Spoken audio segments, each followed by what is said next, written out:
And so it's really a blessing that I'm able to dance, that I have the ability to dance. Truly. And so that's a big reason why I feel like I need to be doing what I'm doing.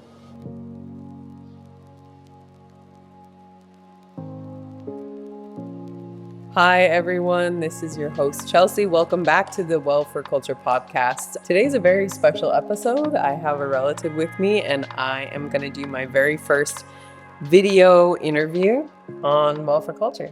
I'm excited to be here. I am. Okay, so this is my sister, Corina. Well, she's not technically my sister. We're not siblings, but I refer to her as my sister because I have known her since she was 15 years old. She dated my little brother, Dustin, for many, many years. And, through that, we became family. I've seen you grow up, and I'm so proud of you and where you are at now with your wellness. And that's the whole point is, for me, I want to continue to share stories about other Native women who have really thrived and have things to teach, I think, and things to demonstrate, and really kind of are walking their talk when it comes to health and wellness. We can all continue to be inspired by each other, to learn from each other, and maybe pick up some tips and some creative ideas along the way for how we can improve our own health and well-being. So enough with me, Corina. I'm wondering if you can introduce yourself. Where are you from? Where do you live now? What do you do for work? My name is Corina. I am from Porcupine, North Dakota on the Standing Rock Reservation. I currently live in Oklahoma. How long have you been in Oklahoma now? I've been in Oklahoma for about 5 years. Okay. But I moved back and forth between Oklahoma and the rest my whole life. And tell me where your dad is from and your heritage on your dad's side of the family. My dad's side of the family is from Sonora in Mexico. And I don't have a lot of the details. All I really know as far as our indigenous background is we're descendants of the Yaqui natives. Okay, cool. And then your mom is the one that's from Porcupine, from the Standing Rock side, right? Yeah. So you guys are Lakota or Dakota as well? Yeah, we're Lakota and Dakota. Who are your grandparents on that side of the family? My grandfather was Harold Mike Murphy, a boarding school survivor and a Korean War veteran. My great-grandmother was Elizabeth Ramsey. My great-great-grandmothers were Omni, and Two Kettles. Awesome. And your mom is a rancher, right? And like your uncles? Yeah. So you definitely grew up like out in the country, and you and my brother went to Standing Rock High School, like pretty small school. And but then you also had that experience of somewhat upbringing in like Tulsa area as well, right? And that's where your dad is. But how did your parents meet? So both of my parents were in the Marines. And they were both stationed in Japan. And so that's how they met. They met in Japan. So tell me about like growing up. What did you do to stay active? Like, were you always an athlete in sports? Like, what kind of stuff did you do growing up? Yeah, so I always played some sort of sport. I played volleyball and I was in cheer and pom. And then I also grew up dancing at powwows with my cousins. So in elementary, I spent most of my elementary years in Oklahoma. And it was kind of perfect because I would spend every summer on the res. And that's powwow season back home. So I would dance with my cousins in the summers. And did you guys travel to powwows like all over the country, or were you more so like kind of like regional powwows? Yeah, we just went to the powwows in our area. Why did you, like, for a while you stopped dancing powwow? Like, why did you stop? So my parents divorced when I was 12, and that's really where the moving back and forth during the school year started. So when I started attending school on Standing Rock, then I would spend the summers in Oklahoma with my dad. And we didn't really have, any connections in Oklahoma as far as like hitting the Powwow trail. So my dancing days kind of fizzled out in my teens. Right. So it wasn't like I'm quitting. It was Right. just kind of, I feel like that's Circumstances. yeah, that's pretty common. It happens with a lot of people, whether you go to college or you move away or just something happens where you just slowly but surely kind of get disconnected from the circle. So recently, I feel like from what I've observed with you that you have been on a very intentional healing and wellness journey in the last couple of years. Yeah, definitely. Very independent in that, very committed to it. So I want to talk to you about some of the different things that you do to stay active and healthy. Yeah, so I work for a mortgage company in Oklahoma. We do loan origination, so we're more on the finance side of home buying. So this is a demanding 9 to 5 Yes. office job. Yeah, I do have some flexibility, but it is generally 9 to 5. Do you have a long commute? It's about 20 minutes. Yeah. Okay. And so how early do you wake up? So I get up every day about 7:38, depending. I'm not really an early bird. Not a super early bird? I've never been an early bird. Yeah, that's okay. Do you go, I'm not really either, to be honest with you. I'm not like a 5 a.m. workout type of person. I've always wanted to be like a 5 a.m. girly that gets up and goes to the gym in the morning before starting your day, but it's just, it's never happened for me. Yeah, it hasn't happened for me yet either, all these years into my wellness career. So maybe one day we'll get there together. It's never too late. Do you eat breakfast? No. Yeah, I'm not really a breakfast person either. I'm kind of an intermittent faster. Yeah. My main meal happens somewhere between 10 a.m. and noon. How about you? Like my big first meal. Like typically. 11 or noon. And are there specific like go-to lunch spots that you have, or just like what is your? Yeah, I like so typically if I have to run and grab like a quick lunch for work, I do try to pick healthier options. So like kava or salad and go, those are really close by, which obviously those can be really unhealthy too, depending on what you order. Sure. But yeah, I focus on high protein. Yeah, just try to get some protein in there. That's kind of my approach as well. The Lakota way of life. Yeah. Applied to the, 9 to 5 city world with an office job. And then after work, how often do you go to the gym? Almost every day. And is that your primary workout now? Like, what is your main way of staying active? So I would say dancing is definitely my main way of staying active at the moment. Typically what I try to do is I don't really have like a set gym schedule. I try to listen to myself, like I try to listen to my body and what I feel like I need to do that day. So sometimes it's going and lifting at the gym after work. Sometimes it's resting. Sometimes it's going home and practicing and dancing in my garage. And sometimes it's all of it. And what kind of dance do you do? Contemporary fancy. Okay. And that's what you used to dance as a kid, and that's what you recently restarted, right? I started dancing jingle. When you were a kid? Yeah. What, probably as a tiny tot. Tiny tot, 3-4 years old. Yeah. And then, while still that age, I switched. I switched to fancy. What made you switch? I think it was my older cousins were dancing fancy, and I wanted to be like them. So that was my next outfit. Was a fancy outfit. Do you remember what your first fancy shawl regalia looked like? Yeah, it was honestly kind of similar to some of the outfits that I've made recently. Baby blue. Really? Yeah, baby blue, dark blue, white, silver. Yeah.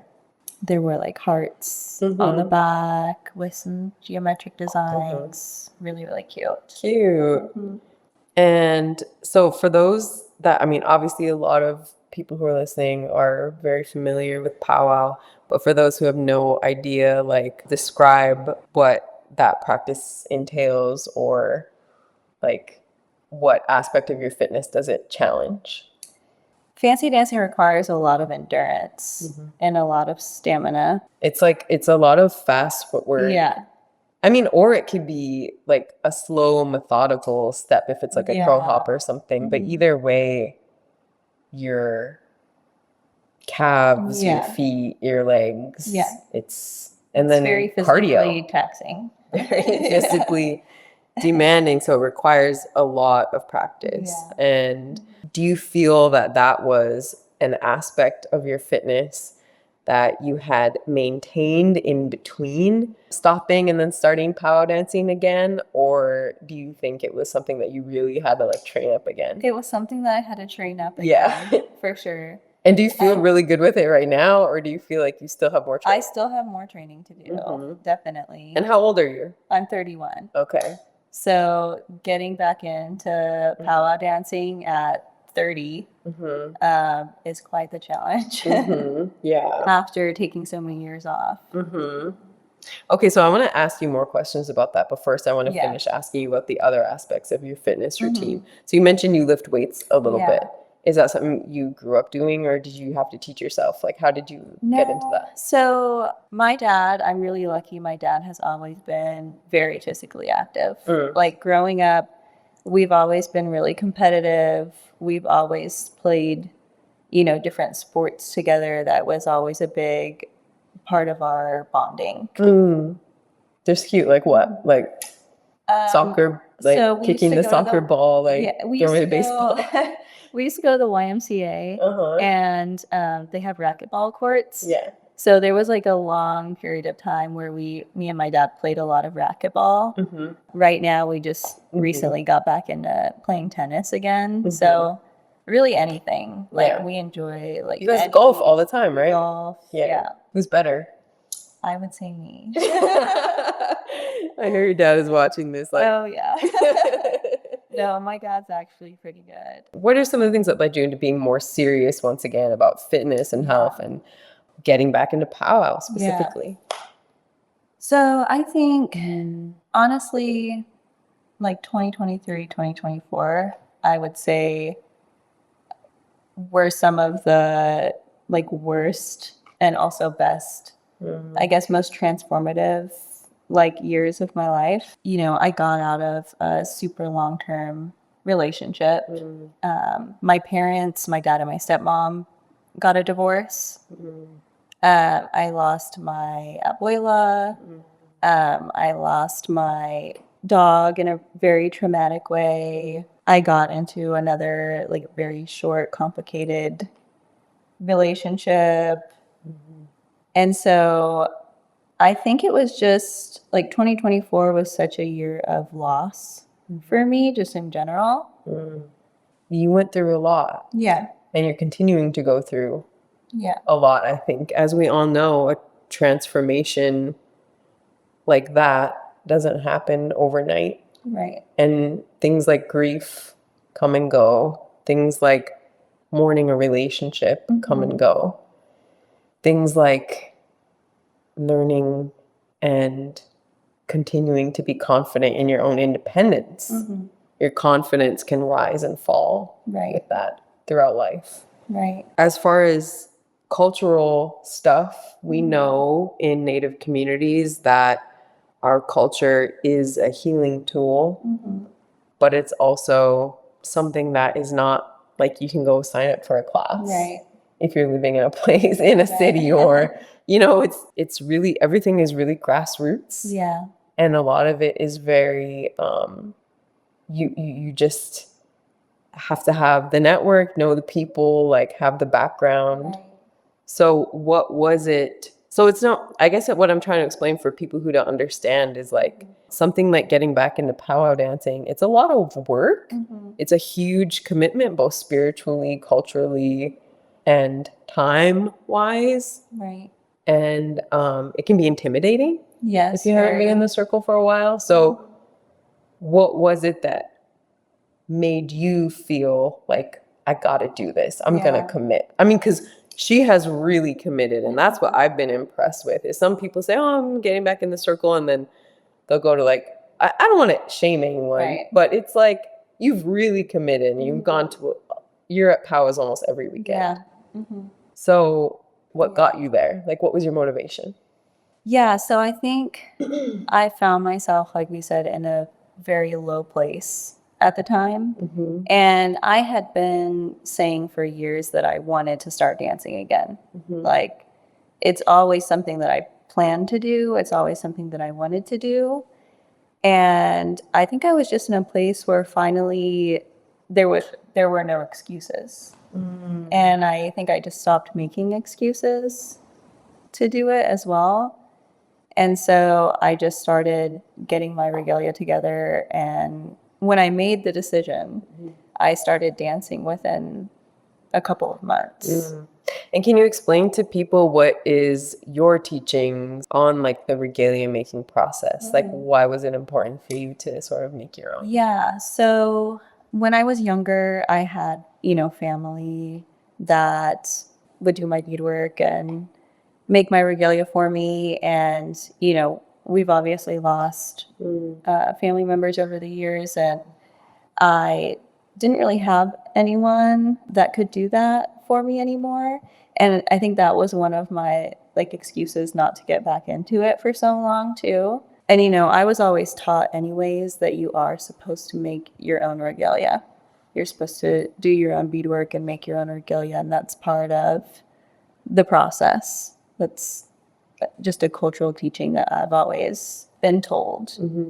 So I went into it with very minimal sewing skills. Did you even own a sewing machine? I did own a sewing machine. Mm-hmm. My mom's always had a sewing machine, so I knew how to do little things, fix things, but never a full project. I've never made up an entire outfit, nothing to this scale. Mm-hmm. So I honestly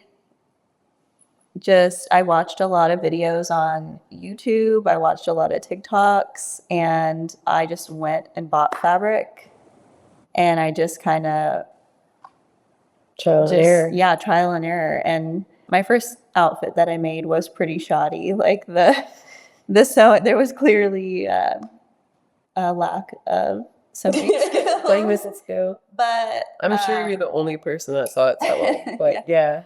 But it probably felt good to do it anyway, right? And I had what I needed to at least get out there and dance. I think that's part of the fear for a lot of people too. Because even now, right, I have most of my beadwork, but I still don't have my fully beaded cape, my leggings. I need new beaded moccasins.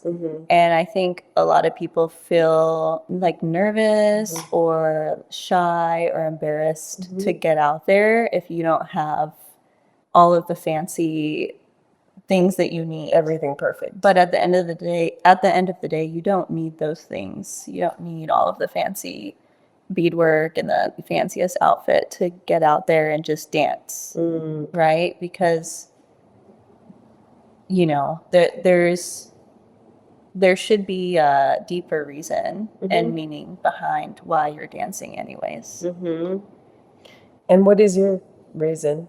So a big reason why I decided to start dancing again is really just for myself, to feel connected again to my culture. I do feel like when I'm dancing, I feel like my grandparents can see that, and that I feel like they're very proud of me. Even my abuela on my dad's side, she used to always love watching me dance. I also grew up dancing folklorico, which is a traditional Mexican dance. And so, yeah, my abuela always loved watching me dance. And so I know that she is too. And even my mom, my mom lives on Standing Rock, and obviously I'm in Oklahoma. And my mom's given me a lot of words of encouragement and stuff. Sometimes I'll call her before I go out to dance, and she's always like, just remember, have fun and fly. She always says. And so I feel very connected to my mom too when I'm dancing, even though we have so much distance between us. I also feel like I love to see just this resurgence in general of people in our communities getting back involved in our cultural practices and dancing it, whatever it may be, you know, sweat, Sundance, dancing, at powwows, and You're part of the movement. yeah. I feel that energy. Yeah. Yeah. Man, that's amazing. Oh, he just about brought me to tears talking about your grandparents. I know. And, you know, another thing about that too is like you always hear, you know, dance for those who can't. And I really resonate with that because, you know, my grandfather, he was a boarding school survivor. And he didn't talk about it much. My mom was never really able to get a lot of like details about his experience out of him. The main thing that he reiterated to my mom was about not being able to speak our native languages. And, you know, he just really, all he would say about that when my mom would ask was that, you know, what would they do if you tried to speak Indian? And he would just say they would beat the shit out of you.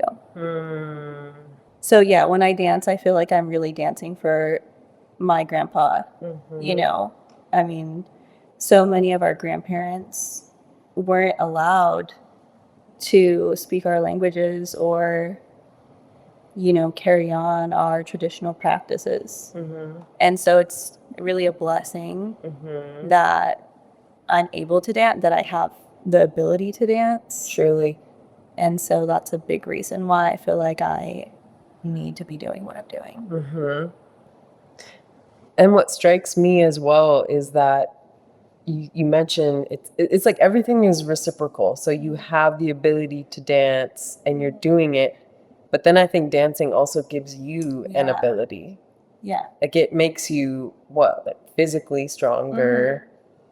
I imagine it's a boosting confidence. I don't know, what are some of the things that you feel like you've gotten back as you have over the last 2 years, you know, step back into the circle? I think the number one thing that I've developed is just a sense of self again. Because I think, you know, we had talked about before, when you're, you know, in a relationship for so long, sometimes you begin to lose yourself and lose your sense of self. And so that's a big thing that I've gained back in dancing again and reconnecting with our culture. Yeah, independence. Yeah. And a sense of pride, you know. Yeah, for sure. And we're so proud watching you as your family. It's just cute. You know, speaking of independence as well, I mean, you're really like we mentioned, power dancing is if you're really in it, it's a big time commitment. It is, yeah. You took the time to sew and make your own regalia. You also connected with another artist who's like about your age, who's helping with your beadwork. Yeah. And I think too, like talking about that, like it's okay to do a little of both. Like you're getting some help, but there's a big part of it you're doing on your own, but you've also hired somebody to help you with part of it. Yeah. I found a beater who was extremely talented, just through socials, and we had a lot of mutual friends. And so, yeah, her name's Helana Joe. She is from New Mexico. And yeah, check her out. How did you find her? TikTok, Instagram? Instagram. Okay. Shout out Helana. The Corina's beadwork is very beautiful and pristine, but you guys really, I mean, that's community building too. Like you guys really made a gorgeous set of regalia together. We can show clips of it on this video, but I love it. It's like you did such a good job too with your applique. I feel like your colors are very Standing Rock. It's funny because that's never been my intention. You know, blue is my favorite color, so all of my outfits have had a lot of, you know, different shades of blue. But I've made 3 outfits so far, and they've all ended up very, you know, Standing Rock color coded. The oranges and the reds and the yellows and stuff. It's so pretty. Yeah. And I think, too, you were brave for getting out there and just keeping in mind that the important thing, even though you are contesting and people are literally judged for points based on like the intricacy and the beauty of their regalia, like you weren't feeling like your regalia was 100% where it could be, but you just started anyway. Right. So you're like, I gotta start. I gotta do it. I have to get out there. I want to get out there. Yeah. And so I just did it, which is also kind of interesting because I've always been a little bit reserved. I've always been a little bit of an introvert. It takes a while for me to get comfortable with people. You're easy to be around and easy to talk to, but you're also very quiet. Yeah. And so, yeah, that was kind of a big deal for me to just kind of get out there. But I think I've always been that way as a child, too. I've always been a little more reserved. But I've always found myself doing things that take a lot of like guts, I feel like. I remember in elementary when I was going to school in Oklahoma, we had like show and tell. And my mom really wanted me to like dance for the class. And I remember being like so scared to do it, like so nervous to do it. But I didn't like fight her on it or anything, you know, because I knew like I needed to just do it. But I was so terrified. And I did it anyways. And like the kids all thought it was like so cool. And yeah, so I've always found myself in these situations where I'm like having to be kind of like brave and just. That's cool. I love that. And it's cool that your mom was always very adamant about, cultural pride and stuff like that. And your mom is like a quiet and reserved person as well, I would say, right? Yeah. But culture, I mean, when you're connected to it, it really does give people a sense of pride. And she really knew that was something that was important to raise you with, whether you're on the res or off. And, my mom, she wasn't really raised taking part in a lot of our cultural practices, but she knew that was something she always wanted to make sure that I had.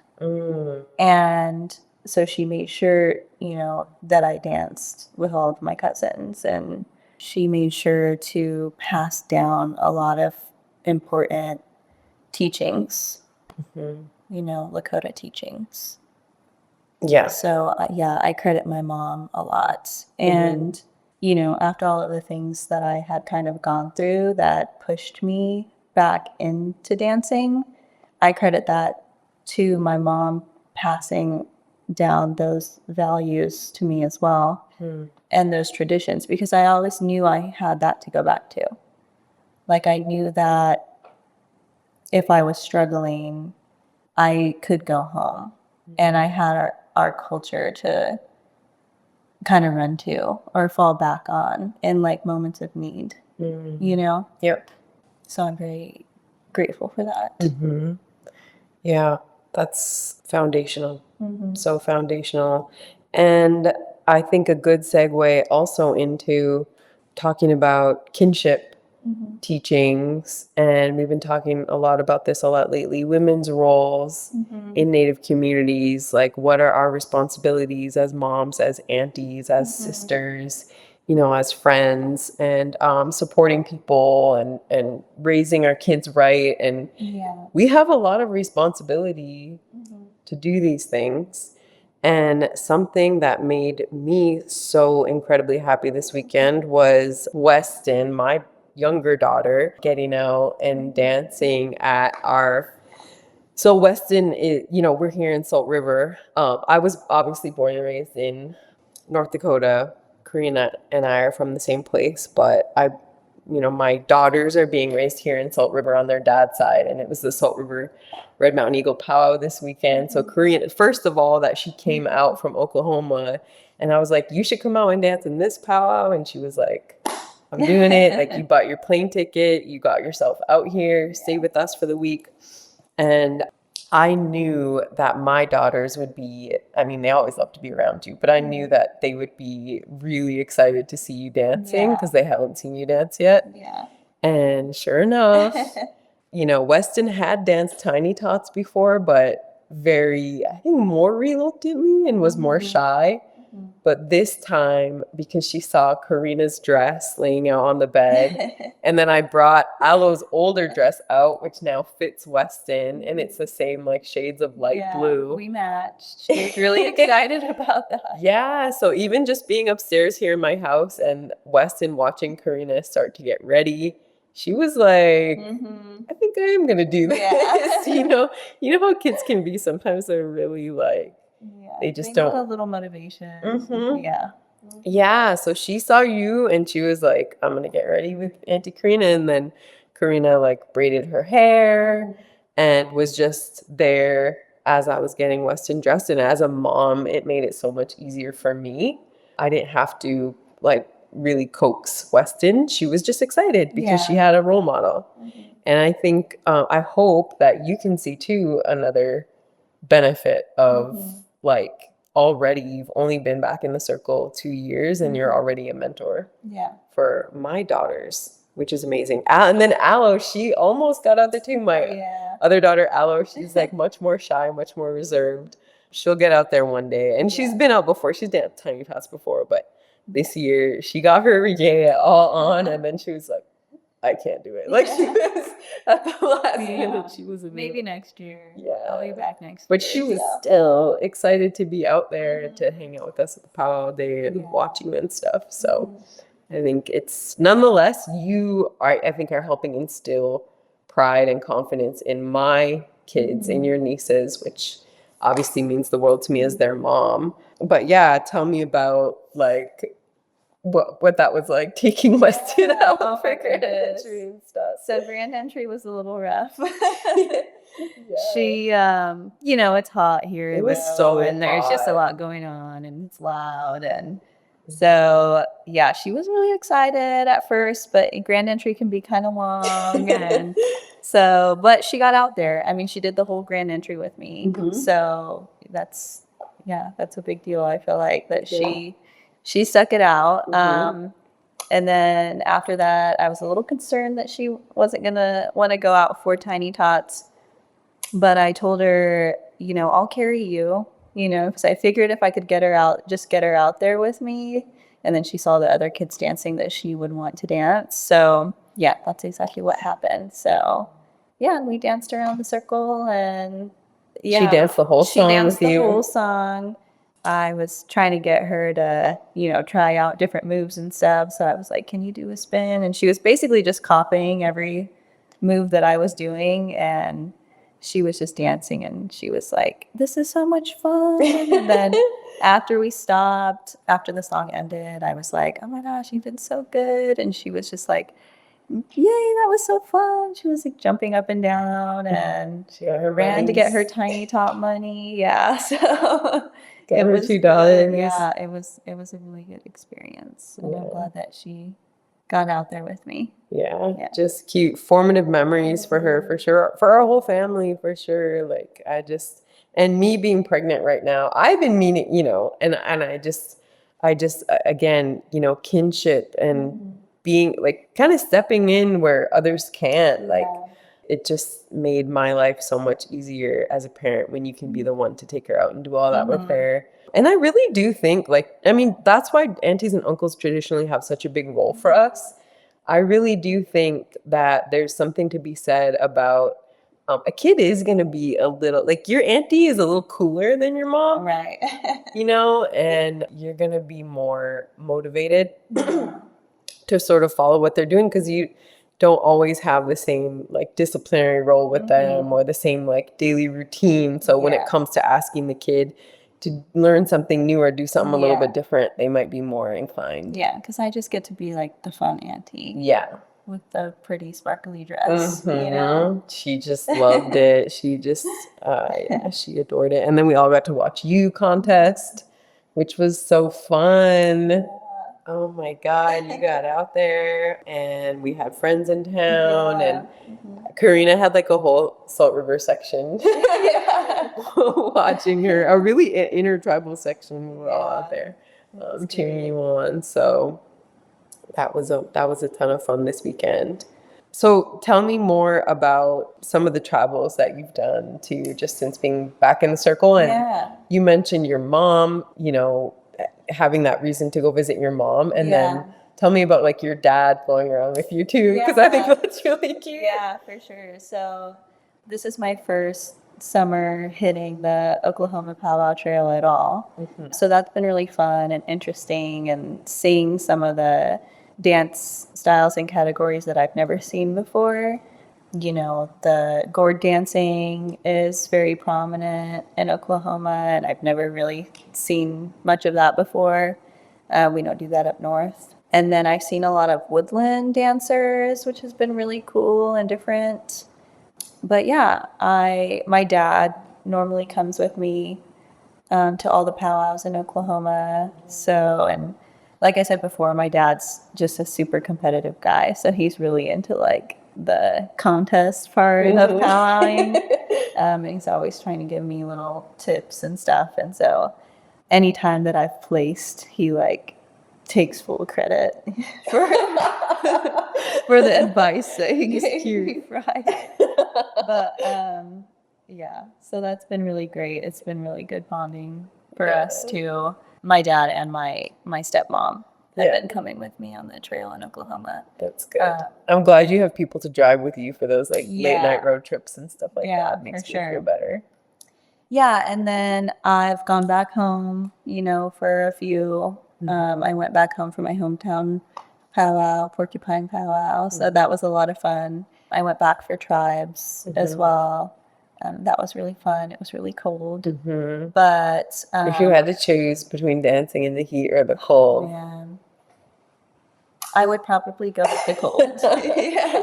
This which is funny funny because I was hate hot. the cold, but oh man, yes, it was hot. Yeah. And Oklahoma's hot and humid, you know, but a lot of their powwows are indoors too. So. And then how about Black Hills? That was like your biggest powwow yet, huh? Yeah, and it was so fun. Black Hills was so much fun. Yeah, it was indoor. They do a lot of like fun, different things like the, you know, grand entry. And you participated in that. I'm sure everybody has seen that video. With the clip here. So cool. It was so fun. Yeah. I mean, we had like a super limited time to actually learn the routine. And so I was like kind of terrified that I was going to go out there and mess it up. And it was going to be really obvious if there's just one person that's screwing it up. So yeah, I was a little bit nervous. But just fine, right? Yeah, and everyone did so good. Yeah. I mean, some of the girls, there were a couple girls from my hometown, Porcupine, that they just got there right before we went out on the floor to do it. So I had gone, you know, to the practice area prior and actually had some time to practice the dance with everyone. Whereas some of the girls that just kind of, you know, didn't know about the practice came in like super last second and learned it right there on the sideline. And then just went out and did it, and they did fantastic. So yeah, it was really fun, and I think we were all just really trying to like help each other out too, you know. So a lot of the girls that kind of came in right before it was time to go on, we were trying to, you know, teach them the routine, the routine real quick. So yeah, it was it was a lot. It was a little stressful, but it was really fun. Yeah. Well, that's cool. That it's always like it's cool to see that powwow like getting so big now, and a lot of people. I mean, it's just fun watching those videos. And I'm making out to that one soon.